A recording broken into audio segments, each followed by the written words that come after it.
नमस्कार मित्रों, अगर आपके आसपास, अगर आपके घर के लोगों के बारे में, अगर आपके परिवार की कोई संस्था या कोई व्यक्ति अगर सुनियोजित तरीके से जांच कर रहा हो, आपकी जासूसी कर रहा हो, तो आपको कैसा लगेगा?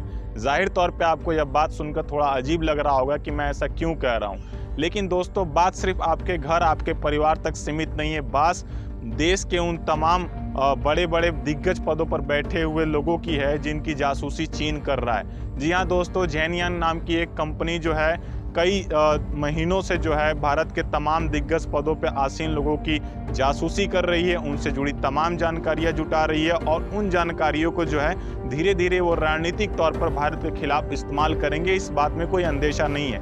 प्रधानमंत्री मोदी से लेकर राष्ट्रपति रामनाथ कोविंद तक, कई राज्यों के मुख्यमंत्रियों तक, उसके बाद कई राज्यों के पूर्व मुख्यमंत्री, तमाम कैबिनेट मिनिस्टर्स, तमाम बड़े पदों पर बैठे हुए लोग, सुप्रीम कोर्ट के जजेस, रक्षा मंत्री, रक्षा सचिव और उसके बाद प्रधानमंत्री की पूरी कैबिनेट सेक्रेटरीट जो है, अलग अलग राज्यों के विपक्षी दलों के नेता, अलग अलग राज्यों के प्रमुख दलों के नेता, प्रमुख राजनीतिक पार्टियों के नेता, प्रमुख राजनीतिक पार्टियों से जुड़े लोग, फिर बॉलीवुड के तमाम दिग्गज हस्तियां, बॉलीवुड के तमाम अलग अलग टाइप के जो दिग्गज पर्सनालिटीज़ है उनकी, और उसके बाद जो है माफिया, यहाँ तक कि जो है अपराध से जुड़े हुए तमाम लोगों के बारे में भी चाइना जो है पर्सनल डिटेल इकट्ठा कर रहा है। पर्सनल डिटेल्स के माध्यम से जो है चाइना इन तमाम लोगों पर नज़र रख रहा है। दोस्तों, बात सिर्फ भारत तक ही सीमित नहीं है। चाइना ने अमेरिका सहित, ऑस्ट्रेलिया सहित विश्व के लगभग हर देश में जो है नेट के माध्यम से, इंटरनेट के माध्यम से, सोशल मीडिया प्लेटफॉर्म्स के माध्यम से अलग अलग तरह के डाटा कलेक्टिंग का जो है एक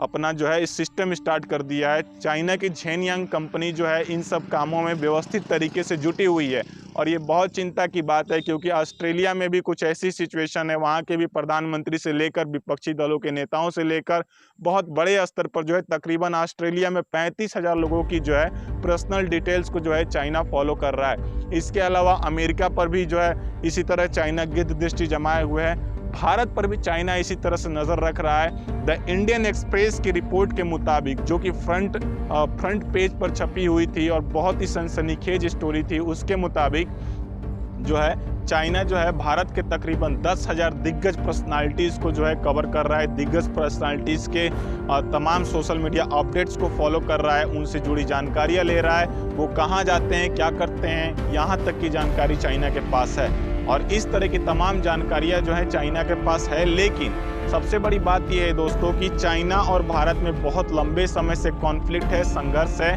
और भारत ने हर संभव भरसक प्रयास किया चाइना का काउंटर करने के लिए, लेकिन भारत जो है चाइना का ठीक से काउंटर नहीं कर पाया है। हाल ही में प्रधानमंत्री मोदी द्वारा बहुत सारे चाइनीज़ ऐप्स को बैन कर दिया गया। ये बहुत ही अच्छा और निर्णायक कदम था, क्योंकि इन ऐप्स के माध्यम से चाइना जो है व्यक्तियों की, जो भी ऐप के यूज़र्स थे, उनके पर्सनल डाटा चाइना तक पहुंच रही थी, उन तमाम कंपनियों तक पहुंच रही थी जो ऐप्स की निर्माता थी, और उन तमाम कंपनियों से वो डाटा धीरे धीरे चाइनीज़ गवर्नमेंट को डिलीवर हो रही थी। इसी तरह से बहुत सारी बातें देखने और सुनने में आती है। हाल ही में लद्दाख को लेकर भारत और चीन के बीच जो है अलग तरीके की टेंशन पैदा हो गई है। ऊपर से जो है, अगर एक मैं आपसे डाटा शेयर कर रहा हूं कि भारत के प्रधानमंत्री नरेंद्र मोदी जो हैं 18 बार अपने कार्यकाल में चीन का दौरा कर चुके हैं। अब तक जो है 18 बार अपने कार्यकाल में चीन का दौरा कर चुके हैं। कई बार बड़े बड़े मसौदों पर चर्चा भी हुए, कई बार बहुत बड़ी बड़ी बातें हुई, लेकिन नतीजे जो है खोखले में साबित हो गए। ऐसे में चीन को काउंटर करना बेहद ज़रूरी है, और अगर चीन को सबक सिखाना है तो सबसे बेहतर और सबसे निर्णायक जरिया हो सकता है कि हमें चीन के गतिविधियों पर नज़र रखते हुए तमाम उन चीनी प्रोडक्ट्स का बहिष्कार करना होगा, जिसकी वजह से हमारे देश का आर्थिक मुनाफा चीन को डिलीवर हो रहा है, और हमारे देश के आर्थिक मुनाफे से चीन हमारे ही खिलाफ रणनीतिक तौर पर उपयोग करता है और बहुत सारी प्रॉब्लम्स क्रिएट करता है। दोस्तों, आंकड़ों के लिए मैं आपको बता दूं कि भारत में आप जिस स्मार्टफोन को यूज़ करते हैं, इवन मैं भी जिस स्मार्टफोन को यूज़ करता हूं, वो भी चाइना की है, चाइनीज़ प्रोडक्ट है, और भारत की 75% से अबव स्मार्टफोन जो हैं वो चाइना ने ही बनाए हैं, चाइना के ही प्रोडक्ट हैं, मैन्युफैक्चर्ड हैं चाइना से। और इस तरह की बहुत सारी प्रॉब्लम्स देखने को आती है और बहुत सारी प्रॉब्लम्स देखने को मिलती है। ऐसे में एक सवाल बेहद तौर पे ज़हन में उभरता है कि चीन के इस तरह के जो रणनीतिक नीतियां हैं, इसको किस तरह से काउंटर किया जाए, और चीन के इन तमाम नीतियों के प्रति भारत का क्या एक्शन होना चाहिए।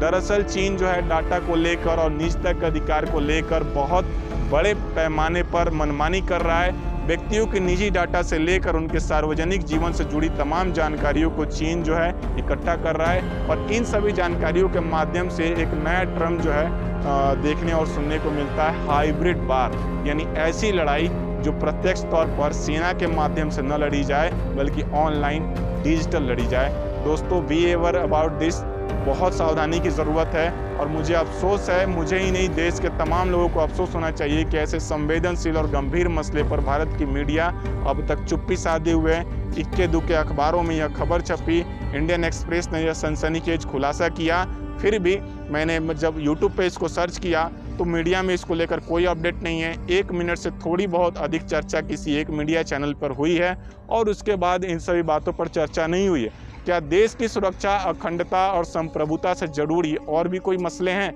अगर ऐसा है तो फिर मीडिया किस दिशा की ओर और क्या बढ़ रहा है, ये बहुत बड़ा संवेदनशील सवाल है। और दोस्तों, चाइना को काउंटर करने के लिए चाइनीज़ प्रोडक्ट का बहिष्कार करना बहुत ज़रूरी है। गवर्नमेंट ऐसा नहीं कर सकती है क्योंकि गवर्नमेंट की अपनी बंदिशें हैं। बिना किसी देश के आतंकवादी देश घोषित हुए भारत कभी भी चीन के प्रोडक्ट को ऑफिशियली बैन नहीं कर सकता। इसलिए हम सभी को चीन के प्रोडक्ट्स को बैन करना चाहिए क्योंकि आज चीन ने हमारे निजी जीवन में दखल देना शुरू कर दिया है, भारत के तमाम बड़ी हस्तियों से जुड़ी जानकारियों को जुटाना शुरू कर दिया है और कल हो सकता है कि वह इन तमाम जानकारियों के बलबूते हमारे चुनावी प्रक्रिया में भी हस्तक्षेप करे, हमारे पॉलिटिकल सिस्टम को भी अफेक्ट करे और रणनीतिक तौर पर इसका इस्तेमाल जो है भारत पर प्रेशर क्रिएट करने के लिए करे। दोस्तों, वीडियो देखने के लिए आपका बहुत बहुत धन्यवाद। जय हिंद, जय भारत।